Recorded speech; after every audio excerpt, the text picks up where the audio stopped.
서서 수종들어 그를 섬기며 분양하게 하셨느니라. 아멘. 우리 주신 하나님의 말씀을 통해서 크신 은혜 받으시기를 바랍니다. 언제나처럼 선포합니다. 할렐루야. 우리 하나님은 살아계십니다. 그 살아계신 하나님은 우리의 기도를 들으시고 응답 주시는 하나님이십니다. 여러분, 이 선포의 말씀을 꼭 가슴속에 새기시면서 꼭 그렇게 선포하시길 바랍니다. 저는 이 선포를 수십 년을 가슴에 품고 살아오고 있습니다. 이 선포의 말씀이 정말 그대로 되더라고요. 오늘은 11월의 마지막 주일이자 대림절의 시작입니다. 대림절이라고 여러분들 처음 들으신 분이 혹시 계실 수도 있겠습니다만은 21년을 시작하면서 우리는 많은 희망과 기대를 가지고 또 그렇게 새날을 맞이해 왔지만, 저는 이곳에 예배 처소를 옮기고 교회에 정말 최선을 다하리라 그런 마음을 다짐하고, 예배의 우선순위를 들고 예배를 우선으로 두고 그것에 최선을 다하리라 그렇게 다짐하고 또 다짐하고, 그렇게 1년이 거의 다 되었습니다. 화요일날 저녁에는 비록 어떤 때는 정말 저희 둘만, 우리 셋만 권사님까지 있을 때도 너무나 많지만, 그럼에도 불구하고 거기에 굴복하지 않고 지금까지도 줄기차게 기도 부르짖고 찬양하고, 듣는 사람이 있든지 말든지 열심히 설교하고 정말 외치면서 그렇게 지내오고 있습니다. 그런데 여러분, 돌이켜 생각해 보니까요, 이 모든 것이 하나님의 은혜가 아닌 것이 하나도 없었던 사실입니다. 가장 기쁜 일이 있다면은 우리가 서로 멀리서만 이렇게 바라보면서 지내왔던 우리 전도사님 함께 예배드리고 있다는 사실이 또 큰 은혜였습니다. 저는 특별히 오늘과 같이 대림절에 대해서 깊은 마음이 있습니다. 왜냐하면요, 제가 청년 시절부터 교회 생활하고 그렇게 지내왔던 그 교회에서 전도사라는 사역자로 첫 발걸음을 내딛고 교회 밖을 나갈 때에 우리 담임 목사님으로부터 축복기도 받고 첫 사역을 시작한 것이 바로 대림절 첫 주일이었습니다. 그리고 또한 예배 공간을 계약하고 소수 사람들이 모여서 예배 처소를 시작한 것이 그날이 또한 대림절이었습니다. 그렇기 때문에 나름대로 대림절이 중요하다고 생각하는 이유는 처음 시작이기 때문에 굉장히 중요하다 이렇게 여기고 있습니다. 또 대림절이 특별한 하나의 또는 뭐냐면요, 우리 주님이 오심을 시작으로 날짜가 시작이 되었다는 것입니다. 여러분, 우리가 달력을 보면요, 우리가 역사를 보면요, BC가 있고 AD가 있습니다. 그렇죠? 거기서 보면 우리가 한글로 보면 기원 전, 기원 후 이렇게 이야기를 합니다. 그것이 무엇을 중심으로 하냐면요, 바로 예수 그리스도께서 나심을, 오심을 기준으로 한다는 것입니다. 그렇기 때문에 BC 그러면 무슨 말이냐면은 Before Christ, 그래서 예수님이 오시기 전이다 이렇게 얘기를 합니다. 또 예수님 후에는 라틴어로 얘기하면 아노 도미니 이렇게 부르는데, 이것을 영어로 번역을 하면은 In the year of our Lord, 그러니까는 주님이 오신 그 해다, 주님의 해다, 주님이 오신 그때부터 역사가 날짜가 시작이 된다라는 그런 말씀으로서 AD가 나오는 것입니다. 여러분, 그러니까 이렇게 화면을 보세요. 우리가 믿는 이 기독교, 우리가 크리스찬, 예수 그리스도의 사람이라는 건요, 정말 대단한 것이죠. 보세요. 종교가 이 세상에 얼마나 많이 있습니까? 종교의 창시자가 굉장히 많아요. 근데 그분들이 태어난 날을 기준해서 이전, 이후 이렇게 따집니까? 아니잖아요.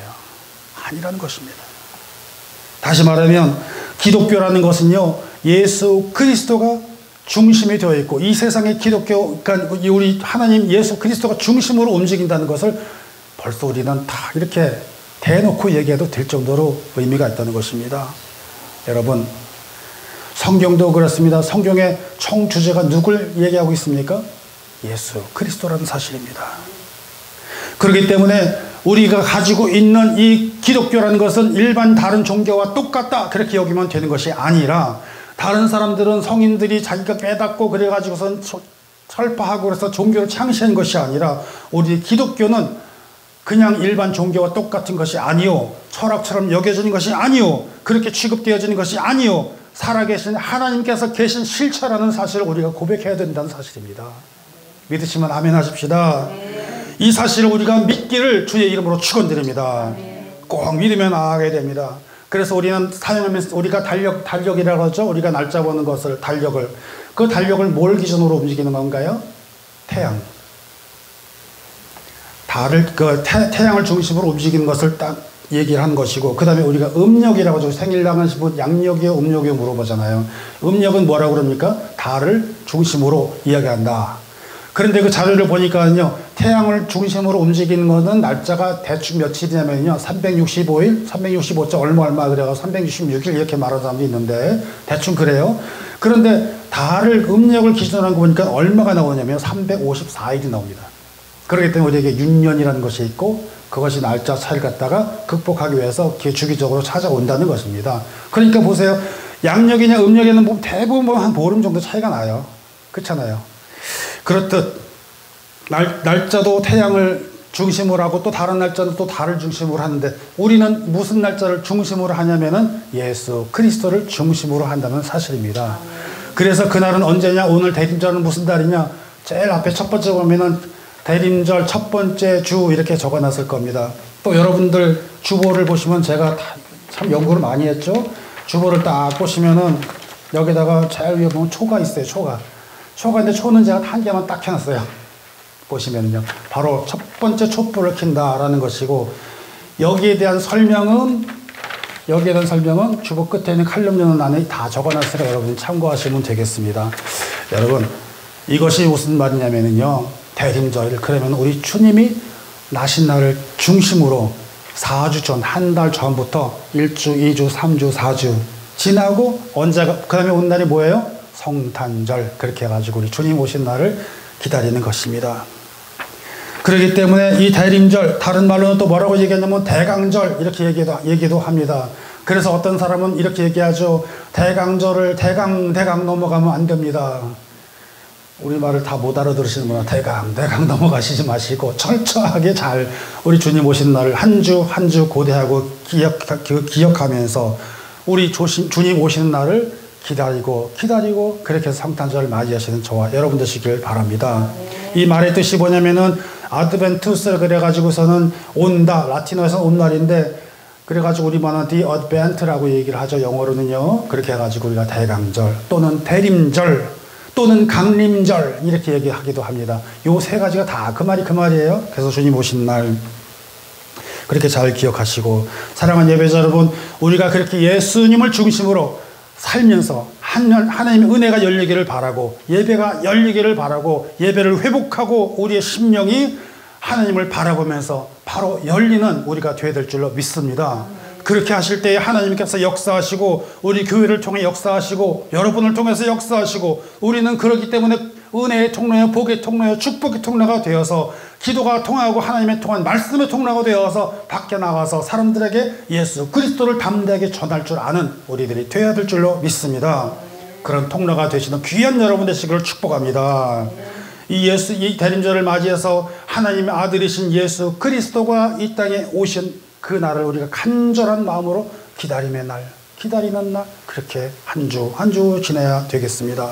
그렇게 했을 때 그 간절한 마음 속에 주님을 기다리는 그 마음이 간절할 때 우리가 찬양도 불러 마라나타, 아멘, 주 예수여 어서 오시옵소서, 그 믿음으로 지나면서 우리 속에 있었던 많은 무거운 것들, 그 다음에 괴로운 것들, 슬픈 것들 다 내려놓으시고 이 자리에 누가 찾아요?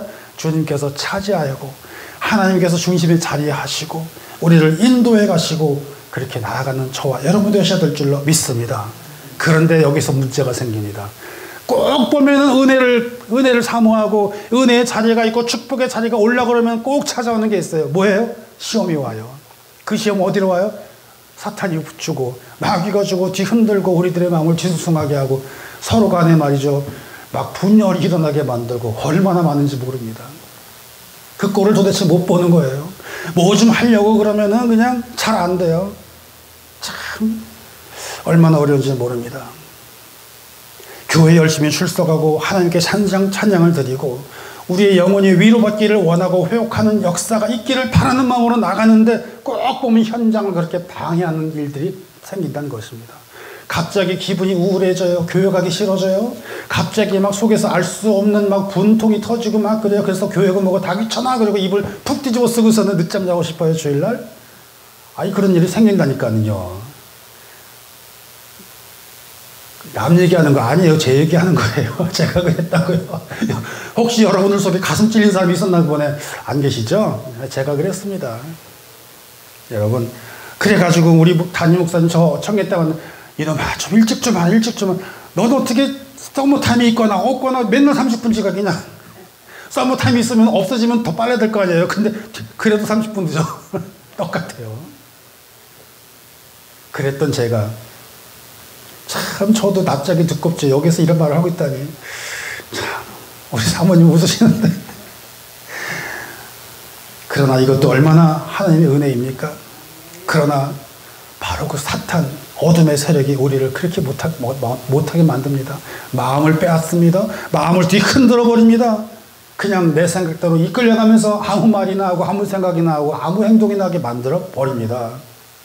그것이 뭡니까? 내 중심에 주님을 딱 모셔놓고선 못 가십니다. 붙들어야 되는데 어떤 일이 있습니까? 우리는 예수님의 성품대로 나가기를 바라고 예수님의 성품으로 내 인격이 되기를 바라고 무슨 일이 있든지 간에 화내는 거 없이 인내함으로 네 하고서는 그렇게 온유한 성품을 닮아가기를 원하는데 이걸 그냥 안 놔두는 겁니다. 그냥 막 들쑤셔야 바글바글 올라가게 만들고 내가 말이야 이때까지 참았는데 이제 도저히 못 참아 그리고 막 뒤집어 엎어버려요. 그러면 거기서 끝나는 거예요. 그러면은 사랑하는 예배자 여러분, 주님의 성품을 닮아서 우리가 그렇게 살아야 되고 또 세상을 아무리 어려울지라도 우리가 그렇게 살았는데 가만히 안 놔두는 것처럼 우리 주님 오실 때도 그냥 놔두질 않았다는 것입니다. 우리 주님 오시는데 아기 예수께서 탄생하시는데 그걸 그냥 안 놔둔 거예요. 누가 가만히 안 놔뒀어요? 그거를 성경에는 헤롯이라는 사람이. 그래가지고 견디다 못해 2살 이하짜리는 다 잡아 죽여라. 그래가지고서는 동방박사 불러가지고서는 도대체 걔가 누구냐 어디서 나도 가서 경배하려고 한다 그러면서 그렇게 속이려고 그랬지만 그 사람들이 안 속아가지고 오히려 헤롯을 딱 속여내버렸어요. 그랬더니 화가 나가지고 그래? 그랬다면 2살짜리 싹 씨를 말려버린다. 다 죽였다는 것입니다. 그 정도예요. 예수님은 평화의 왕이십니다. 그런데 악인들은 결코 그것이 반갑지 않다는 것입니다. 그렇기 때문에 자신들이 가지고 있는 악한 것, 왜냐하면 그 평화의 왕이 오시면 자기들이 가지고 있던 악한 것들이 드러나기 때문에 드러나기 싫어하는 것입니다. 그렇기 때문에 그것을 막기 위해서 가리워져 있던 자기 악을 계속 덮기 위해서 그걸 갖다가 혼란하게 만드는 것입니다. 그래서 악한 것이 가리워지기를 가장 좋은 때가 어디냐면 바로 어둠이라는 거예요. 어둠이 찾아오는 것, 그 사람들은 그래서 악한 사람들은 어두운 걸 좋아하고 악한 사람들은 그래서 어딘가 숨을 데를 찾는 것이고 그렇기 때문에 항상 터널 속으로 다니려고 그러고 항상 어두운 데로 다니려고 그러고 낮보다 밤을 좋아하고 무슨 일이 사고가 터져도 낮보다 밤이 더 많이 터지잖아요. 그렇잖아요? 누굴 때리려고도 내가 안 보이는 줄 알고 천만에 요새는 카메라가 다 있어가지고 다 보이잖아요. 하나님은 다 내려다 보고 있음에도 불구하고 그 사람들은 악한 사람들은 그런다는 것입니다. 밤이라도 가로등 밝은 곳보다는 음침한 그런 뒷골목 좋아하고요. 그곳에서 뭔가를 하려고 그러고. 사랑하는 예배자 여러분, 우리는 살아가면서 늘 밝은 곳에서 살려고 노력하고 애쓰고 그렇게 살아나가야 됩니다. 동의하시면 아멘이요. 밝게 살아야 되는 것처럼 우리가 인생을 살면서도 마음도 같이 우리 영혼도 밝게 살아야 되는 것입니다.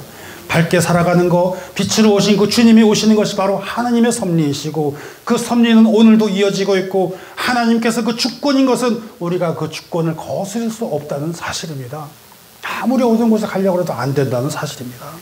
그러므로 밝은 빛으로 오신 그 주님을 우리 중심에 모시고 살아나가는 저와 여러분 되시기를 주님의 이름으로 축원드립니다. 특별히 지난주에는 하나님의 은혜로 예수 그리스도를 구주로 영접하시고 세례를 받으신 그 두 분, 이제는 그 이전의 삶이 아니라 더 밝은 주님과 함께 새로운 삶을, 새 생활을 하시는 그 삶의 시간을 살아나가셔야 된다는 이야기입니다. 그래서 오늘 그 첫 줄, 여러분 오늘 첫 예배 드리시는 거예요. 얼마나 좋은지 몰라요. 그래서 우리가 닫혀진 심령, 우리에게 닫혀졌던 그 모든 마음들이 바뀌고 우리의 생각과 우리의 영혼의 눈과 마음과 모든 것들이 새롭게 열리는 하나님의 역사가 있으시기를 주님의 이름으로 축원드립니다. 오늘 본문은 이런 점에서 하나님의 순리가 진행되어야 되는데 순리가 아니라 역행해버리고 순리가 아니라 영리가 일어난 그런 모습들을 발견하게 됩니다. 여러분, 이스라엘의 왕이 생겨가지고 사울 왕이 됐죠. 그 다음에 다윗 왕이 왔죠. 그 다음에 솔로몬의 왕이 됐는데 그 후부터 혼란이 생긴다는 것입니다. 어떤 혼란이냐? 이스라엘 왕의 계보가 하나님의 뜻대로면 되면 좋은데 그대로 끝까지 되지 않더라는 것입니다. 왜요? 사울 왕 첫 번째 들어와가지고서 뭐라고 그랬습니까? 교만해가지고 망해버렸잖아요. 교만해서 망해버렸잖아요. 두 번째는 다윗 왕이 됐는데 참 이분은 행운 정말 복된 사람. 뭐라고 그랬느냐? 하나님 마음에 합한 자, 이렇게 되었다는 것입니다. 저와 여러분, 이 다윗 왕처럼 우리가 하나님 마음에 합한 저와 여러분 되시기를 바랍니다. 그렇게 해서 그 다윗 왕은 훌륭한 왕으로 남게 되었습니다. 물론 흠도 있죠. 흠도 있었습니다. 우리아의 아내 바스바를 취하기도 했고요. 그러나 그럼에도 불구하고 하나님 마음에 합하고 착한 왕이었고 그 다윗은 하나님께 늘 여쭈어보면서 기도하면서 살았던 사람이기 때문에 그렇습니다. 그 다음 왕은 솔로몬은 굉장히 부러움을 산 솔로몬 왕이 되었습니다. 지혜로운 솔로몬의 왕입니다.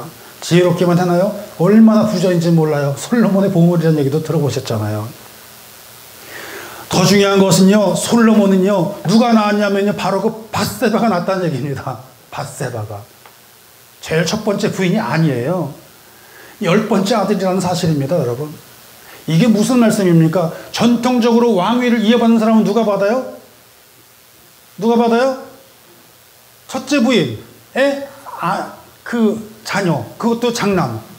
그게 바로 첫 맏아들이 들어가는 그 혈통이 그렇게 내려가잖아요, 대부분. 그런데 아니라는 거예요. 둘째요? 아니, 밧세바는 둘째가 아니라 셋째입니다. 첫 번째 본처 부인인 사울 왕의 딸 이름이 바로 누구냐면 미갈이라는 사람이요. 그 다음에 아내가 누구냐면 아비가일이었습니다. 아비가일. 그 다음에 바로 밧세바가 나온 것입니다.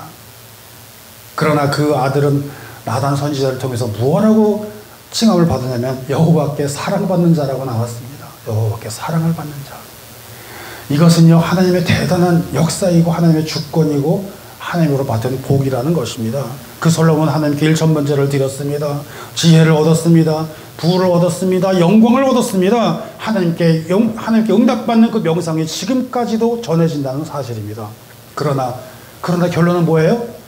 결론은 실패한 왕입니다. 결국은 실패한 왕입니다. 왜 실패했느냐?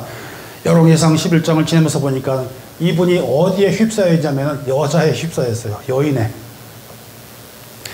휩싸였는데 머리 좋은 사람 보세요. 어떤 여자라도 그런 남자 한 명 싫어하겠습니까? 싫어하는 사람 하나도 없죠. 머리 좋지, 지혜지, 돈 많지, 왕이지, 뭐가 딸려요. 그러니까 얼마나 와요. 후궁들이 얼마나 따르든지 아십니까? 후궁들이 몇 명일 것 같습니까, 어르신? 몇 명? 1000명이야, 1000명. 아니, 여기 계신 분은 표정담변에 남자가 한 분이 1000명의 여인을 거느렸다는데 안 놀라십니까? 좀 대단하십니다. 조금 더 자세히 얘기하면 후궁이 700명, 그 다음에 처분한 300명. 세상에 그분들하고 하루에 만나서 밥 한 끼만 먹더라도 한 바퀴 돌려면 몇 년이 걸려요? 거의 3년이 걸린다니까요. 야, 여러분, 그래도 안 놀란다. 역시 여러분들은 대단하십니다. 굉장하십니다. 하기야 그렇죠. 우리가 삼국 시대 이야기만 하더라도 그보다 더한 사람이 우리 역사 중에 있었으니까는요. 안 놀래도 괜찮아요. 우리 역사 중에 있다니까는요. 누군지 아시죠? 고구려 신라 백제 있을 때 그때 왕이 그 사람이 그랬잖아요. 누구예요? 아시는 분? 아멘. 근데 여기서 내가 왜 아멘을 하지? 의장은 몇 명이요? 3000명. 그래도 안 놀래. 역시나 우리 대단하신 분이에요. 저는 안 놀라신 여러분들 보면 내가 더 놀라요, 하여튼. 그렇습니다. 3000국민이나 있었습니다. 그래서 1000명도 보통은 아니라는 거예요. 그런데 여러분, 그 1000명의 여인들만 왔겠어요? 아니에요. 이방에서 오는 이방에 있는 그 모든 문화, 다 혼합이 되어버렸습니다. 그 이방에서 있었던 그 사람들이 섬기던 그 이방의 신 우상들이 다 한꺼번에 들어왔습니다. 다시 말하면 어떻게 됩니까? 이스라엘이 어디에 쌓였습니까? 혼합 종교에 쌓여버린 겁니다. 오늘 우리들이 살아가는 이 현실에도 불구하고 조심해야 되는 것이 바로 혼합 종교라는 것입니다. 혼합돼 버린다는 것입니다. 우리 십계명의 가장 1번 첫 번째가 뭡니까? 나 외에는 다른 신을 섬기지 마라. 그 말씀, 그 거스리는 사람에게 따른 징벌은 다 뭐였습니까? 망했습니다. 하나님을 저버리고 하나님을 등져버린 그 민족들은 다 망해버렸습니다. 결국 이스라엘은 남북으로 갈라지게 됩니다. 북쪽을 이스라엘이라고 북이스라엘이라 부르고 남쪽을 남이스라엘이라 안 하고 유다라 부르게 됐습니다. 갈라지는 것입니다. 아수르에 망해버리고 남유다도 바벨론에 망해버립니다. 그나마 남유다는 종종 선한 왕들이 나왔는데 오늘 본문 13대 왕인 시스기야 왕이 여기서 조명을 받게 됩니다. 사랑하는 예배자 여러분, 우리가 사람이 살면서 언제든지 뒤따르는 것이 있다면 두 글자로 보면 평가라는 것이 따라옵니다.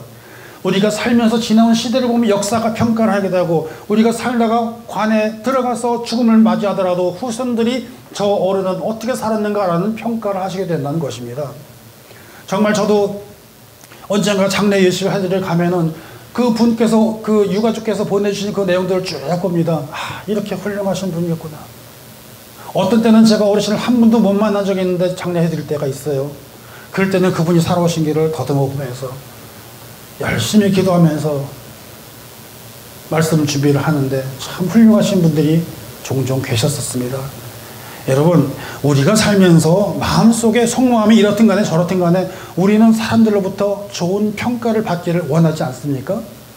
하물며 우리는 신앙생활하며 믿음생활하면서 하나님께로 좋은 평가를 받는 우리가 되어야 되지 않겠습니까? 착한 종아, 착한 내 아들아, 착한 내 딸아, 이러한 평가를 받으며 살아야 되지 않겠습니까?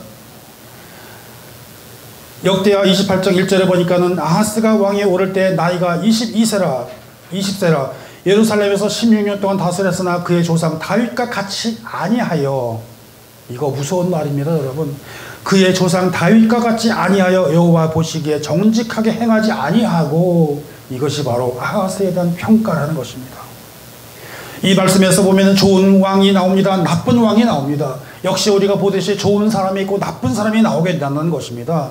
여기에서 평가의 기준은 그의 조상 다윗과 같다, 이 정도로 나온다는 것입니다. 다윗이 아까 뭐라고 그랬죠? 하나님의 마음에 합한 자. 그만큼 다윗은 하나님께 사랑받은 사람이었습니다. 하나님 마음에 합한 자는 것처럼, 그렇게 평가받은 것처럼 히스기야는 제2의 다윗과 같다는 그러한 평가를 받았던 사람이기도 합니다. 그래서 그 평가는 무엇이냐면요, 그의 조상 아버지와 자기 그 다윗과 같고 같지 않고 이렇게 따지고 있습니다. 그 심사 기준은 무엇입니까? 좋은 사람, 아닌 사람, 다윗과 같고 안 같고. 그것은 성경의 기준은 어떻게 보냐면 여호와께서 보시기에 라고 이야기를 합니다. 여호와께서 보시기에, 제가 보기에가 아니라, 여러분이 보기에가 아니라 하나님께서 보시기에. 사랑하는 예배자 여러분, 이 말씀 굉장히 중요합니다. 우리가 인생 살아가면서, 신앙생활에 나가면서 우리가 무덤에 들어가기 전, 하나님 부름 받기 전까지 하나님 보시기에 좋은 저와 여러분 되셔야 될 줄로 믿습니다. 꼭 그렇게 사셔야 됩니다. 첫 번째 보기에 이 기준은 뭐냐면은 여호와께서 보시기에 좋은 사람이 되어야 된다는 것입니다. 두 번째 기준은 무엇이냐면 정직해야 된다는 것입니다. 정직하게 하자. 정직하게 지나고 정직하게 행하고 정직하게 생각하며, 이렇게 표현을 하더라는 것입니다. 그 말씀은 결국은 다윗, 그 조상 다윗의 모든 행실과 같이 이렇게 평가를 하고 있습니다. 그러니까 우리가 보면요, 그냥 사는 게 아니라 하나님 보시기에 좋은 사람 되시기를 바랍니다. 다윗과 같이 좋은 행실로 인정받는 저와 여러분 되시기를 축원드립니다. 하나님 보시기에 정직함으로 하나님께 더 많은 사랑을 받는 우리 모두가 되시기를 바랍니다. 오늘 이 같은 배경을 볼 때 우리는 대림절을 맞이하면서 우리가 해야 할 일이 오늘 말씀을 통해서 주시는 그 교훈을 우리가 생각을 해보게 됩니다. 첫째로 우리는 어떤 것이냐면요, 우리의 문을 열어야 됩니다. 마음의 문을 열어야 됩니다. 예배의 문을 열어야 됩니다. 성전의 문을 연 히스기야처럼 우리는 문을 여는 저와 여러분 되셔야 될 줄로 믿습니다. 그러니까 3절에 보니까 첫째 해 첫째 달에 여호와의 전문, 여호와의 전의 문들을 열고 수리하고 그렇습니다. 무엇입니까? 그 위에 아버지는 어떤 일이 있었냐면요, 예배를 아예 안 했습니다. 다 꺼졌습니다. 뒤돌아보면 마치 우리 팬데믹을 지나온 우리들의 모습과 전혀 다르지 않습니다. 사람이 모이면 안 됩니다. 사람이 모이면 방역 위반입니다. 사람이 모이면 정말 우리는 위험에 빠질 수 있습니다. 그래가면 다들 피해갔습니다. 마치 자기의 지식과 자기의 기술과 자기의 말이 맞는 것처럼 해가지고 사람은 비대면이다 그래가면서 온라인이다 온택트다 해가면서 예배를 끊어버렸습니다. 그 결과 대한민국에서는 교회 10,000개가 문을 닫았다고 합니다. 우리들의 뉴욕이라고 그래도 교회들이 많이 문을 닫았습니다. 목사님들이 두려워하고 성도님들이 두려워하고 예배 나오지 않고. 아니요, 여러분 교회에서 100명이 계시면 예배 10번 드리세요. 여러분 교역자가 계시고 부목사님이 계시고 전도사님이 계시고 담임 목사님께서 불러서 전도사님께서 내가 이러이러한 설교를 할 것이니까 교회 그 넓은데 각 방들이 많으니까는 여러분들 각 방에서 소신인원으로 예배 드리시면은 그거 방역 위반 아닙니다라고 줄기책 떠들고 돌아다녔지만 쟤는 미쳤네 이러고 다녔습니다. 그 소리 들었어요. 제가 미친 사람이 됐습니다. 하나님, 내가 예배를 드리게 해 주시옵소서. 예배를 하기를 원합니다. 그랬을 때 아무도 동조 안 했습니다. 1년 전 오늘 그렇게 해가지고 예배를 드리면서 갈 곳이 없어가지고 있다가 서로 교대로 예배를 하는 그런 작은 곳에서 있다가 예배를 나왔습니다. 아무도 안 왔습니다. 김 목사님 예배하시면은 우리가 갈게요. 그리고 두 가정 한 10명 올 것 같았습니다. 이 정도 인원이 올 것 같았어요. 첫 주에 어떻게 됐을까요? 첫 주일날 아무도 안 왔습니다. 목사님 예배 장소만 구하세요. 가서 반주해 드리고 다 할게요. 아멘. 믿었죠. 믿어야죠. 안 왔습니다. 지금까지도 기다리는데 안 와. 여러분, 우리의 문을 열어야 됩니다. 예배의 문을 열어야 됩니다. 예배만이 살 길이요. 하나님께 예배드리며 우리의 믿음을 하나님께 보일 때 우리 하나님께서 우리를 지켜주십니다. 예배요 10번 하겠습니다. 남들 성도님들 나가서 하루에 나가서 12시간씩 일하시고 따로는 15시간도 일을 하시는데 교역자라고 설교자라고 예배 한 번 설교한다고 그것이 그렇게 힘듭니까? 아니요. 전 더 할 수 있습니다. 아니 할 것입니다. 그 각오로 지금까지도 있으면서 오늘날을 맞이하게 합니다. 바로 그 히스기야가 그랬던 것처럼 이제라도 문을 열고 내 아비가 문을 다 닫았지만은 난 이제라도 문을 열고 첫날 첫 달에 다 문을 열고서는 그 성전 문을 다시 열고선 잘못된 것들을 수리하고 보수해서 성전을 예배를 회복하겠다는 것입니다. 우리 속에서 예배가 회복이 되기를 축원드립니다. 우리 속에서 믿음이 회복되기를 축원드립니다. 하나님을 향한 그 마음이 신앙이 믿음이 회복되기를 축원드립니다. 그래서 우리 속에서 이 성전이 일어나기를 축원드립니다. 바로 예배가 회복하는 것이고 그것이 바로 성도가 회복하는 것이요 우리가 회복한다는 사실을 우리가 꼭 믿음으로 나아가는 저와 여러분 되시기를 바랍니다. 그렇게 하려면 어떻게 해야 되겠습니까? 성결하라 말씀하십니다. 더러운 모든 죄악들을 싸그리 밀어내라 그렇게 말씀하고 계십니다. 여러분 히스기야가 이렇게 한 일은 바로 그것입니다. 하나님 보시기에 아하스는 뭐라고 얘기하냐면요. 아하스가 하나님 평가판 들어보시기 바랍니다. 하나님 보시기에 악을 행하였다고 그랬습니다. 두 번째, 하나님을 버리고 얼굴을 돌려 여호와의 성소에 등지고 낭실문을 닫고, 여기에 낭실이라는 말은 에스겔에서 표현하면 성전 끝에 제일 끝에 있는 문간방 얘기하는 건데 그 문도 닫아버리고, 그러니까 아무것도 없다는 것입니다. 관리하는 사람도 없다는 것이고 성전에 있었던 그 자리에는 아무도 없다는 소리입니다. 먼지만 터벅터벅 쌓여가면서 고장나고 부서지고 먼지 쌓이고 있었던 것입니다. 불 끄고 분향도 하지 않고 번제를 드리지도 않고 예배가 다 죽었다는 소리입니다. 사랑하는 예배자 여러분, 적어도 저는 믿음의 눈으로 볼 때 우리들이 이렇게 고생하고 힘들어하는 거는요 다른 데 있다고 생각하지 않습니다. 예배가 죽어서 그렇습니다. 하나님의 일을 한다고 이리저리 행사를 많이 하고, 요즘 들어 저도 몇 개 단체에서 사역을 한다고 하지만 세크리터리 같은 역할밖에 안 되지만은 영향력도 별로 없겠지만은, 그러나 그 모습을 보면서 가슴속이 아파오는데, 그것이 뭐였냐면요, 우리가 도대체 이런 걸 하면서 무엇을 우선순위로 두고 일을 하고 있었던가라는 것입니다, 여러분. 관계라는 것, 여러분과 저와는 하나님 안에서 예수 그리스도의 보혈의 피로 그런 가족이 되었는데, 밖에 나가면 그렇지 않다는 것입니다. 고향 친구 관계, 그 다음에 학교 동문 관계, 그런 식으로 하면서 무슨 행사를 하려면 전부 누구 부르지 그런 관계 가지고선 다 불러댔지 않습니까? 그러면 거기서 계산하잖아요. 이 관계를 가지고 이 사람을 부르면서 이 사람이 과연 우리에게 유익할 것인가, 우리에게 도움이 될 것인가, 이런 거 따지고 있지 않습니까? 그래가지고 이 사람은 어떤 걸 부탁할까, 그러면서 그것도 우선순위와 차등순위를 두고 하고 있지 않습니까? 하나님은 어디에 계시나요? 저분을 설교를 맡겨야 되는데, 저분이 설교를 하면은 이 단체에 얼마나 더 유익한 일을 할 것인가, 그걸 따지고 있지 않습니까? 저분이 축도를 맡기면은 저분이 축도를 하시면서, 사랑하는 예배자 여러분, 우리는 이렇게 살면 안 되지 않습니까? 하나님 좀 비켜주세요. 일하기 어렵습니다. 조금만 옆으로 좀 걸그적거리고 여기 좀 계시면 안 되겠습니까? 그리고 지그들끼리 바빠. 그리고 나머지 하나님은 밖에 나가서 기다린다는 사실입니다. 나중에 잊어버려요. 미안한 얘기지만은, 너무 죄송하지만은, 그 행사 예배라고 하면서 거기에 하나님이 안 계신다는 사실입니다, 여러분. 얼마나 아픕니까?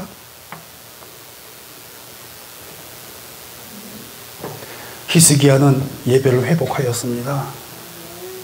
내 아들들아, 이제는 게으르지 마라. 여호와께서 이미 너희를 택하여서 그 앞에 서서 수종을 들어 섬기며 분향하게 하였느니라. 이 말씀은 히스기야를 통해서 예배를 회복하시고 하나님께 속죄제 드리고 번제 드리고 하면서 예배를 회복하게 하는 역사가 시작이 됐다는 것입니다. 그 결과 히스기야는 어떤 복을 얻었습니까? 죽을 병에서 돌이켜서 15년이나 더 살 수 있는 하나님의 크신 사랑받았습니다. 오늘 대림절을 맞이하여 우리에게 보내주신 그 예수 그리스도가 이 땅에 오신 이유를 우리가 생각을 해봐야 됩니다. 죄인을 구하기 위해서 오신 분, 바로 저와 여러분 같은 죄인을 구하기 위해서 오신 분들, 그래서 사망에서 생명으로 옮겨주시기 위해서 오신 그분을 기다리는 것입니다.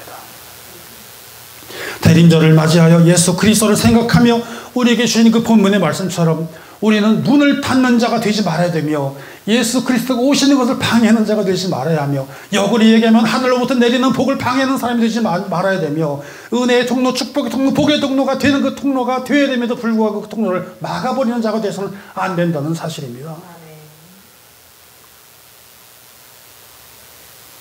그래서 우리는 어떤 사람이 되어야 되겠습니까? 성전을 회복하는 우리들이 되어야 될 줄로 믿습니다. 예배를 회복하는 우리들이 되어야 될 줄로 믿습니다. 믿음을 회복해야 되는 우리들이 되기를 소원합니다. 오늘 말씀처럼 주신 것처럼 히스기야 왕처럼 우리가 그 아버지가 닫았던 그 문이지만 내가 나가서 문을 열고 예배를 회복하고 하나님을 섬기며 아버지 우리에게 주신 그 믿음을 회복하리라, 그 각오로 나가야 될 줄로 믿습니다. 왜 그랬을까요? 그것이 바로 그 백성들, 이스라엘 백성들이 살 길이 그거 하나밖에 없었기 때문에 그렇습니다. 우리가 살 길은 그것입니다. 우리가 살 길은 회복하는 길밖에 없습니다. 관계를 소통하는 길밖에 없다는 얘기입니다. 1절에도 말씀드렸지만 우리는 하나님과의 관계가 소통이 되어야 된다는 사실입니다. 그 소통이 안 돼가지고 얼마나 불통이 되어서 고생하고 고통에서 휘말리고 사는 사람들이 도처에 얼마나 많은지 모릅니다.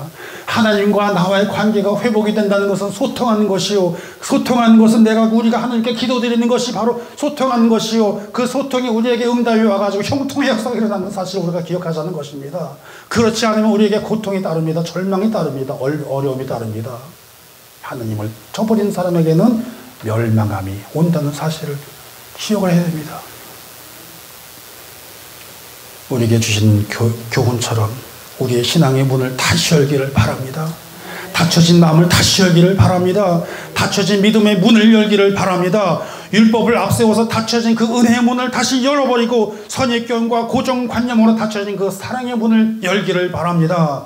자존심이나 똥꺼짐이나 습관으로 이집껏 그려왔다 하면서 닫혀진 그 문을 활짝 열어버리는 우리가 되어야 될 줄로 믿습니다. 우리에게 주신 예수 그리스도를 오시는 그 소망을 바라보면서 기다리는 우리가 되어야 될 줄로 믿습니다. 오늘 이 시간 주님께서 말씀하십니다. 계시록 3장 20절을 소개합니다. 볼지어다 내가 문 밖에 서서 두드리노니 누구든지 내 음성을 듣고 문을 열면 내가 그에게로 들어가 그로 더불어 먹고 그는 나로 더불어 먹으리라. 아멘이십니까? 우리 같이 할까요? 볼지어다 내가 문 밖에 서서 두드리노니 누구든지 내 음성을 듣고 문을 열면 내가 그에게로 들어가 그로 더불어 먹고 그는 나로 더불어 먹으리라. 아멘. 바로 이 말씀이 저와 여러분에게 주시는 주님의 말씀인 줄 믿습니다. 닫힌 문을 열어 나를 맞이하라.